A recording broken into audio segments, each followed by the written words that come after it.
Entonces, la diabetes mellitus, como definición, es un trastorno metabólico que se caracteriza por hiperglicemia.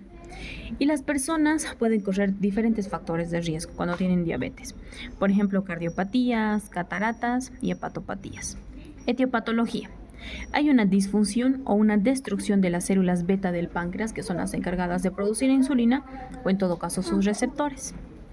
Podemos ver, por ejemplo, algunos factores de riesgo para la diabetes mellitus tipo 1, que es lamentable porque estos pacientes están casados con sus endocrinólogos porque constantemente los ajustan sus esquemas de insulina y ellos tienen que estar en constante seguimiento porque cualquier rato te hacen una cetoacidosis, ya sea porque no se han puesto el medicamento o porque se han infectado. Factores de riesgo, haplotipos, factores ambientales o incluso desconocidos. Por eso existe la diabetes mellitus tipo 1 y la diabetes mellitus tipo 2. La tipo 1 es autoinmune y la de tipo 2 es idiopática. Y la diabetes mellitus tipo 2, como ser en caso de sobrepeso, inactividad física, la edad y por familiares, antecedentes familiares. ¿Cuáles son las manifestaciones clínicas? Las 3 P's. Poliuria, que el paciente orina, polidipsia, que tiene mucha sed, y polifagia, que come mucho. Ahora, ¿cuáles son los criterios diagnósticos para la diabetes mellitus? 1. La glicemia en ayunas, más de 120 miligramos sobre decilitro. Una glicemia postprandial o en las 2 horas o en cualquier momento. 200 miligramos sobre decilitro. De forma aleatoria, 200 miligramos sobre decilitro. Y una hemoglobina glucada o glicada más de 6.5%. Necesitas 2 de estos para decir que el paciente tiene diabetes. Si no, no es diabetes. Ya, ahora sí, el tratamiento. El tratamiento puede ser farmacológico y no farmacológico. Lo primero que expresamos con el paciente es hacerle hacer ejercicio, que mantenga una buena dieta y demás. Por ejemplo, encontramos la metformina, que es el tratamiento inicial. La metformina no produce hipoglicemia y vamos a ver cómo actúa más adelante. La metformina estimula los receptores de la insulina para que pueda entrar la insulina. ¿Ya? Y esto lo vamos a ver más adelante, junto con todos los demás. También está la glibenclamida, que sí te produce hipoglicemia. Y vas a ver cómo esta glibenclamida está contraindicada en los abuelos, porque te puede producir una hipoglicemia y una encefalopatía metabólica de la cual no van a despertar. Como había un caso, ¿verdad? Aquí había una pacientita, por ejemplo. Ya. Y sí, empezamos con el tratamiento. Nos vamos aquí. Ya, esto. Antidiabéticos orales. El tratamiento, ya sabemos cómo es el diagnóstico, la clínica, ahora el tratamiento. El tratamiento para la diabetes mellitus tipo 2 lo clasificamos en diferentes grupos y son 2 hojitas. Entonces, tenemos los sensibilizantes, las biguanidas como ser las metforminas. Sensibilizante significa que va a venir la metformina y se va a unir al receptor de la insulina y va a decir, oye, abrime. Y va a abrir la puerta y de esta manera va a ingresar la glucosa. Como está en esta imagen, en el hepatocito, por ejemplo.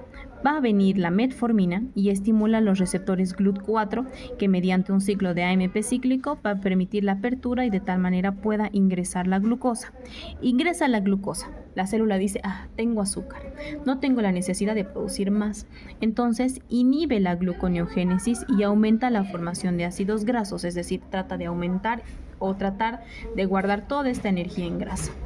¿Cuándo está indicado? En caso de sobrepeso. ¿Cuándo está contraindicado? En insuficiencia renal y en insuficiencia hepática, porque te produce acidosis metabólica.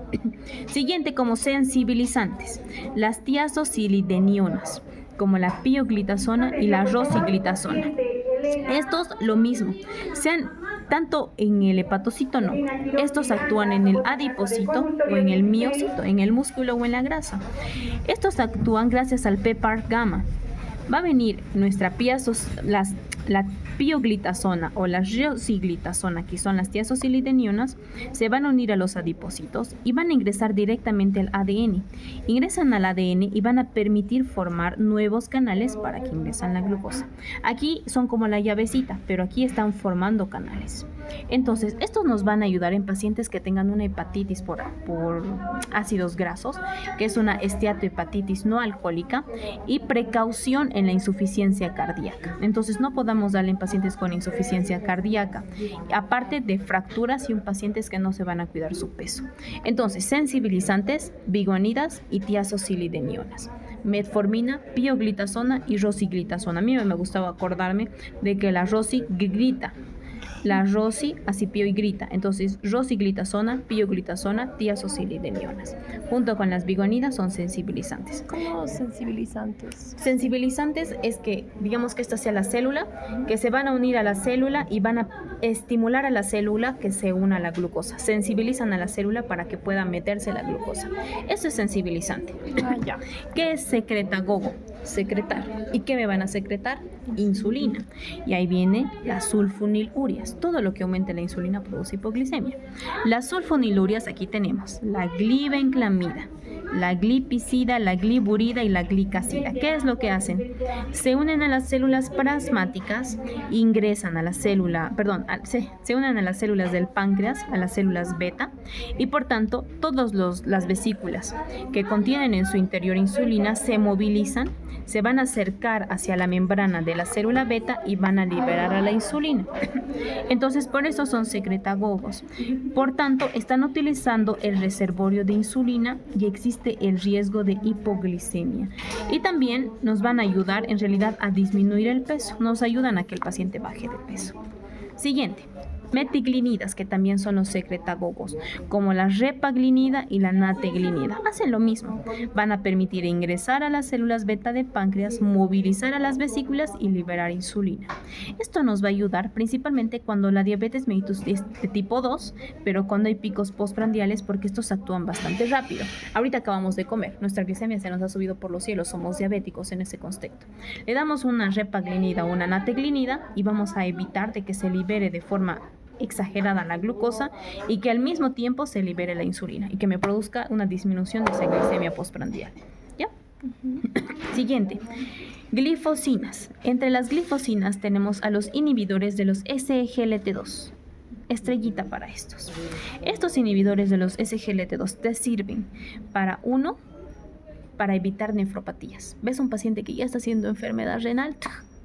Dapaglifosina. ¿Ves un paciente que tiene insuficiencia cardíaca? Dapaglifosina. ¿Ves un paciente que es diabético hipertenso? Dapaglifosina. Todo es dapaglifosina. También podemos utilizar la empaglifosina o la canaglifosina, que es de la misma familia de los inhibidores de los SGLT2.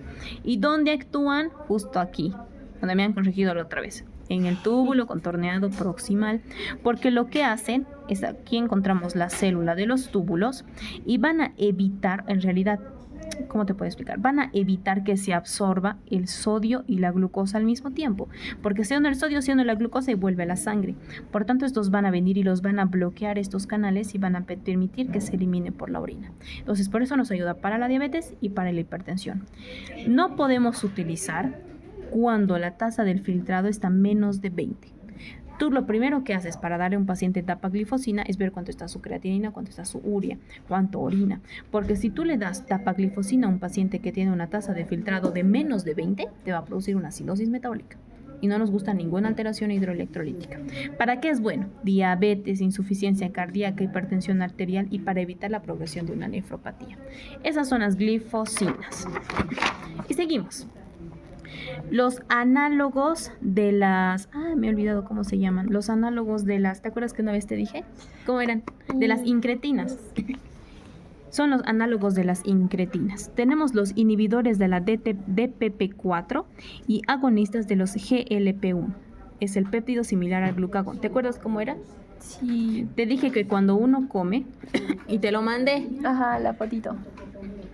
A ver, vamos a ver si está aquí. No. Aquí está, aquí te lo mandé, lo vamos a poner. Ojalá que esté aquí, tanto mensaje nos mandamos.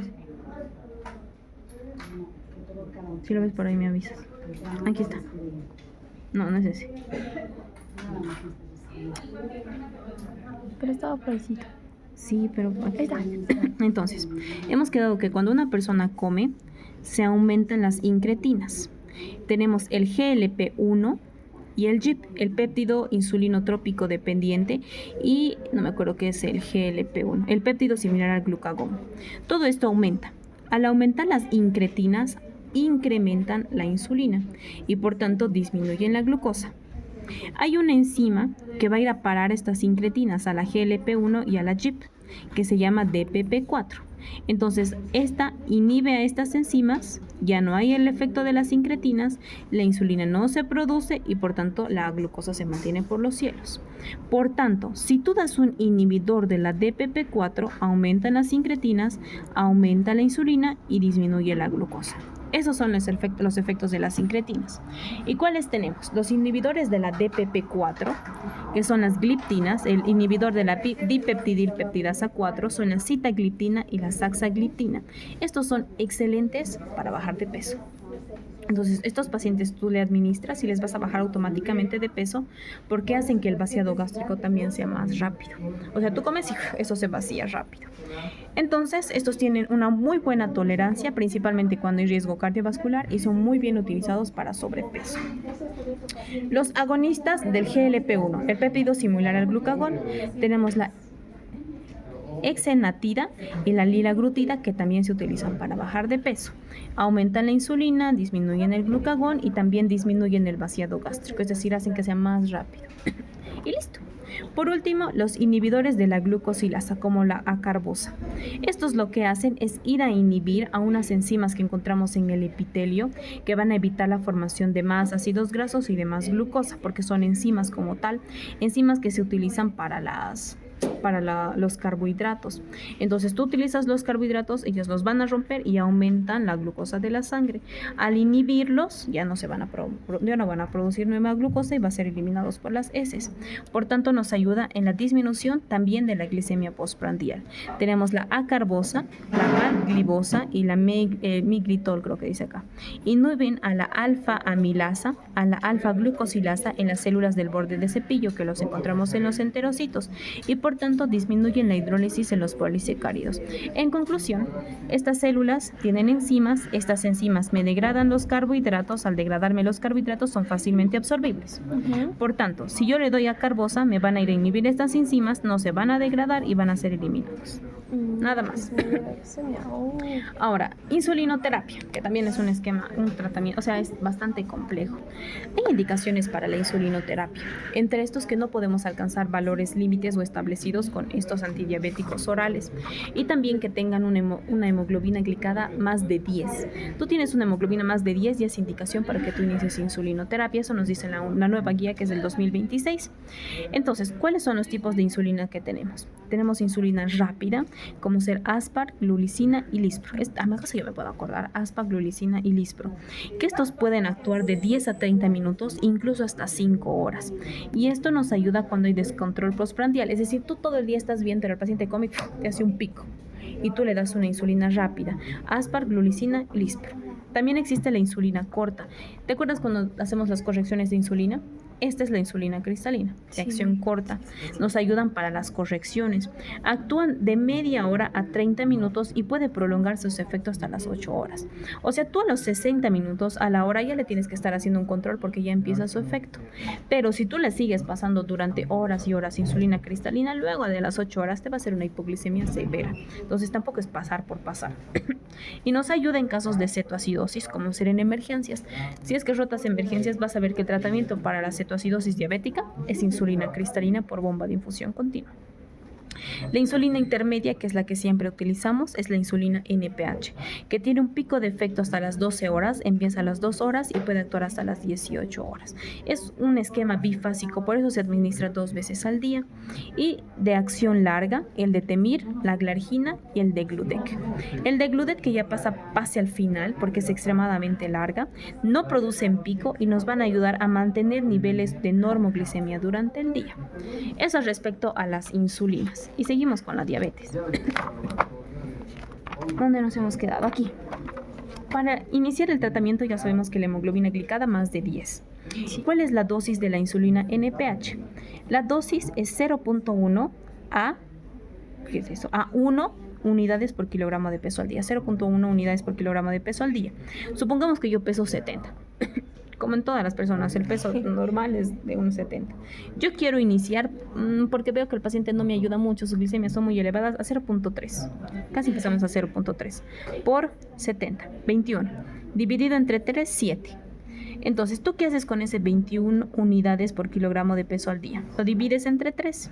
2/3 le administras en el predesayuno y 1/3 en la tarde. O sea, 14 unidades predesayuno y 7 unidades precena. Pero estas 7 unidades precena no nos ayudan porque tiene que ser un número par. Entonces tú le pones 8 o le pones 6. No le puedes poner impar, esto más por cuestiones técnicas nada más. Complicaciones de la diabetes mellitus. Por ejemplo, las hipoglicemias. La hipoglicemia se considera cuando el valor es menos de 70 miligramos sobre decilitro y lo clasificas como leve, semisignificativa o grave. Leve de 70 a 54, moderada menos de 54 y grave cuando ya hay clínica neurológica sin importar cuánto esté la glicemia. Y para eso existe una tríada de Whipple, como ser síntomas de hipoglicemia, es decir, marcada, que tú controles y justo tiene menos de 70, ya está, es hipoglicemia. Y alivio tras su corrección. Y aquí tienes que saber, no sé si aquí está, no está. Tú tienes que saber cuál es la clínica de la hipoglicemia. La clínica se divide de 2 formas. Una clínica neuroglucopénica y una simpático-mimética. Neuroglucopénica, somnolencia, convulsiones, coma. Y simpático-mimética, taquicardia, diaforesis, taquipnea. Esa es la clínica de la hipoglicemia. El tratamiento, como ya en alguna oportunidad les he explicado, tiene que ser de 15 a 20 gramos de glucosa o una hipertrofia de 20 a 50 ml en 1 a 2 minutos. Entonces tú lo que tienes que hacer es corregir con una solución dextrosa al 50 o al 10%, que es lo ideal para llegar a tu toque. Y por último, las complicaciones. Complicaciones agudas, la cetoacidosis diabética y el estado hiperglicémico hiperosmolar, que no sé por qué no, aquí está, y el síndrome, ahora se llama estado hiperglicémico hiperosmolar, que también tienes que saber. La cetoacidosis diabética tiene diferentes parámetros. La glicemia, ahora las nuevas guías nos dicen que tiene que ser mayor a 200 miligramos sobre decilitro. Un pH menos de 7.35 y cetonas en orina, o incluso un beta-hidroxibutirato más de 3. Entonces, con una glicemia más de 200, una acidosis con un pH menos de 7.3, cetonas en orina y con un beta-hidroxibutirato más de 3, es cetoacidosis diabética. ¿Cuál es el tratamiento? Fluidoterapia, tratar los trastornos hidroelectrolíticos como la hipocalemia e insulina posteriormente. ¿Y cuáles son los criterios para un estado o un síndrome hiperglicémico hiperosmolar?